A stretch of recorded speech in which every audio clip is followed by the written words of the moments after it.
I'm currently half my height. Welcome back, and I hope you enjoy.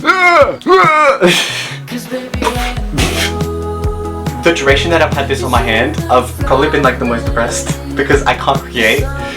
So can't wait to take it down. Can't wait to start drawing again, and can't wait to do everything. And it's gonna be awesome. Okay, so for the past couple of days, I've had this on my hand, which means I haven't been able to draw. Obviously, haven't been able to paint. I can kind of use my fingers, but they're also swollen. I'm gonna take it off and I'm gonna be able to draw. I think it's still swollen, it still hurts. I can't wait to take it off. I have been touch-starved by painting. I literally haven't been painting for so long that now I just like feel itchy. Sorry, wait. Pardon me. Pardon me, wow.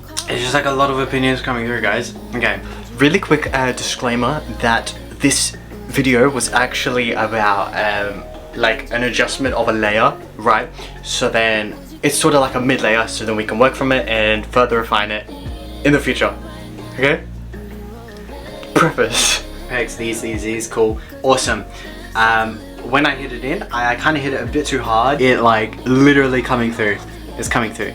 This is the painting that we're going to be adjusting. When I first started it, although this was experimental, and I'm experimenting with a different portrait. This is a portrait of a child, right? Now, there's a lot of compositional changes that I made from the sketch that I did, even from further refinement. I actually changed it a lot, but now it's so boring and yuck. Also, the background looks dusty as. So I'm going to change it. While I was preoccupied, I took some notes, and I actually changed up the sketch a little bit. Okay, yeah. First thing that I gotta adjust the portrait. First thing, number one note, start adjusting the skin tone. Now, one thing that I've noticed about painting was that the skin tone, it was uneven, but it wasn't uneven in the way that I want, right? Because I think all skin tones should be uneven because we're all gonna have sections of our face that's gonna be like more thinner than like our cheeks or whatever. So obviously there's gonna be red and then there's gonna be, you know, so what the heck. But in my one, it's uneven in the fact that half of it is yellow and half of it is like a warm, kind of cool, even. Like, it makes no sense. It makes no sense. It genuinely makes no sense. What the heck? It's uneven, but not in the way that I want, right? So I'm just gonna ala prima my way to it, right? I'm just gonna do it all on one layer. No glazing. I think glazing ruined it. Not this time, not this time. So we're gonna be doing it in one layer, wet on wet. That's what alla prima means. Okay, wet on wet, guys. So that's what I'm gonna be doing, and that will also make it all look one piece. Next thing, I gotta adjust the background. You didn't notice this, but when I sketched it out, I was contemplating where to put the mask, right? Because this is a part of a series. Everyone has a mask. The artist that was trying to paint the portrait was trying to capture, you know, like the real person of the child. I don't know.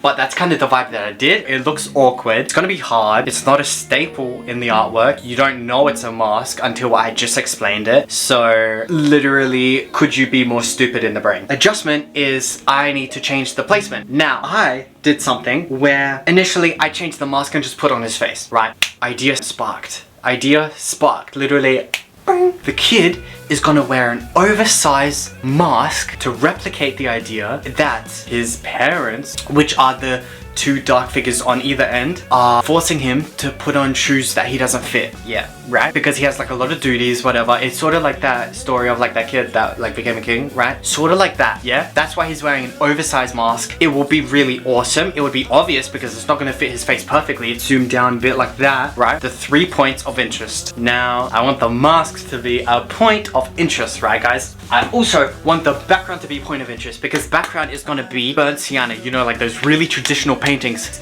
We have the 3 primary colors. We can literally do anything we want with those 3 primary colors, which are red, yellow, blue, unless you do digital art, in which case it's cyan, magenta, and I think still yellow. Don't know, don't care. Note number 2 was the background. Background. Change the boring brown as a means to complement and bring forward the portrait. I spelled portrait wrong, but digress that a tiny little bit to kind of explain why I'm adjusting this. I could just leave it and it would be an ugly piece, but that kind of benefits no one, and I really want to push myself in this series, okay?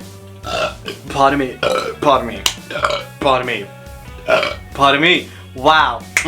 Yes, we're gonna be changing the background. I think I did the background way too complicated. I did it way too intricate. What the heck? I was painting a room behind him. Why would I do that? I guess I understand in the fact that he's getting a royal portrait, so they obviously happen at home. But what the heck, literally what the heck, I hate that. That sucks. Literally shut your mouth. It sucks so bad. Yeah, bringing forward the portrait. Yes, and then going back to the mask thing, it says put the mask on. This might assist the structure of the face. Right, that's also right. Because of the way that I painted that, I glazed it. I have 0 to maybe like 2% knowledge on how to glaze effectively. It's just one of those things that you just need time. You just need time. Also, you do need time. You need to wait like a whole day for the thing to dry. So, pardon me. Pardon me. I'm gonna throw up. I'm not gonna throw up. I don't know why I said that. What am I saying? The mask to bring out the structure, because I think me glazing kind of lost the structure in the face, and that's also kind of what makes it look like two-dimensional. I don't want two-dimension. Should have said that at first. Do not want two-dimension in this portrait. I want this to look like a person. I want it to look like you could put your hand in and just like, yes. I also think changing the background would be nice, because the background color palette is literally, the color palette is the same as the portrait. Literally so embarrassing, literally so embarrassing. Embarrassing. That's so cringe. Why did I do that? Why did I do that? Make the mask big, barely fitting to the kid. So that's pretty much it for the notes that I wrote down earlier today. Welcome to the painting part of the video, and I have no formal training in mixing colors, nor do I have any formal training in really anything. All of this is just my own experimentation, so take what I say with a grain of salt, but I'll be sharing my experience. I'll be sharing my process. Okay, so right now I'm pretty much starting with making the skin tone cohesive. I'm using some kind of pinkish tones just to figure out exactly what I want to do, figure out where I want to put everything. I'm using a tiny brush, so then that way it's not really that much commitment. But yeah, then we're going in with a tinier brush, with a minuscule brush, with a bit more of a shade.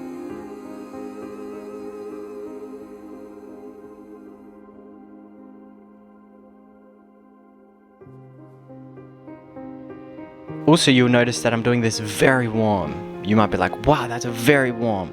Yes. In Renaissance paintings, they used to do it the opposite, where they do it really, really cool, and then they would glaze on warm. So I do want to try that. I think it would be nice.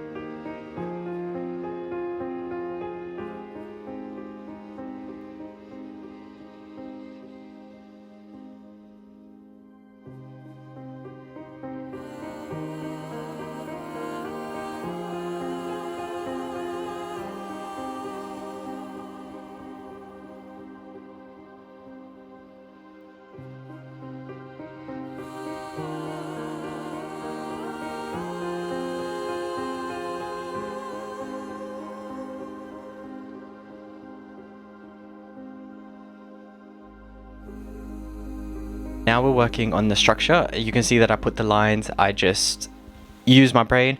Also, I might as well say that I'm not actually working from a reference. This is completely my imagination, so that's why it doesn't look like hyperrealism.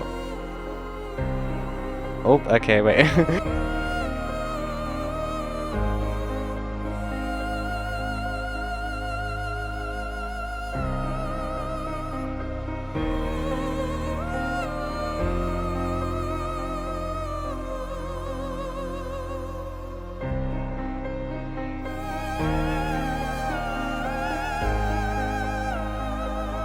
So I actually used a really dark tone as a background. I changed it from a burnt sienna to this. It's not black, but it reads as black. It's really like a raw sienna? Is that what it would be? It was just the cool version, because also I think it also brings out the portrait itself.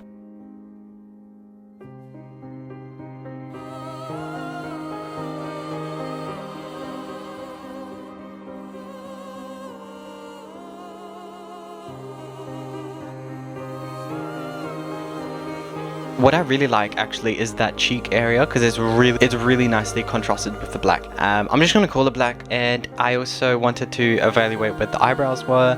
I think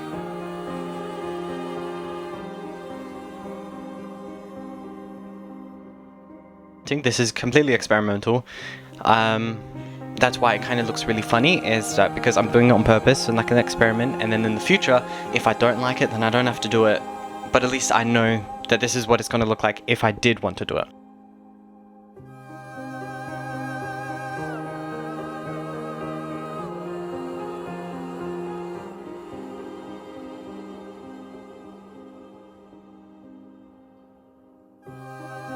Oh my gosh, I have so much cool ideas and I can't wait to share them with you. So hopefully they spark more inspiration, or hopefully you just feel entertained. Time for the final result! But what do I say? Because I can't just steal time for a final result, can I? I can't steal it, can I? No, I can't. So what do I say? Akuma, uno, doi, tre. Shit. That's literally what my dad says. When we have to do something, my dad's like, uno, doi, tre, shit. Akuma, uno, doi, tre, shit. I have finished adjusting the portrait in a way that allows me further develop it in the future, to further refine it.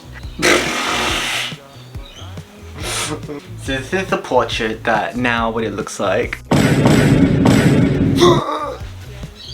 We're going to be doing part 2 to this, where I actually refine it, like I give the details of the eyes and the highlights and the color of the eye. I'm gonna let that cure, okay? I'm gonna let that cure for a couple of days and then we'll come back to it.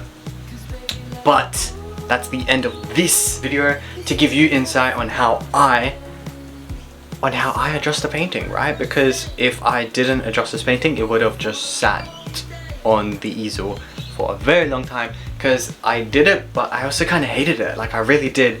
So just know that you gotta push through all of that and you gotta do it. You gotta do what you gotta do. Yeah. I caught a fly. I'm gonna name him Fly, and he's an Australian fly, and I don't like him, so he's putting me outside. Ugh. Ugh. Ooh, ooh, ooh. I remember watching a video like that. They like were they were introducing, and then they were like, oh, and they jumped at the camera, and it actually scared me. So maybe okay, so I pretty much filmed this at the very end of the at the very end of it all. But I hope you enjoyed, and I'll see you later. I'll see you absolutely later. See you later, guys. This is so nice. It's like a little family reunion, but you are my family. So nice. I got it removed. That's great. Got it removed. It's so fun. I love using my wrist now, because now it's not broken. So that's great. Yeah. Okay, that's all. See you later. Goodbye. I literally had to put that on my chair.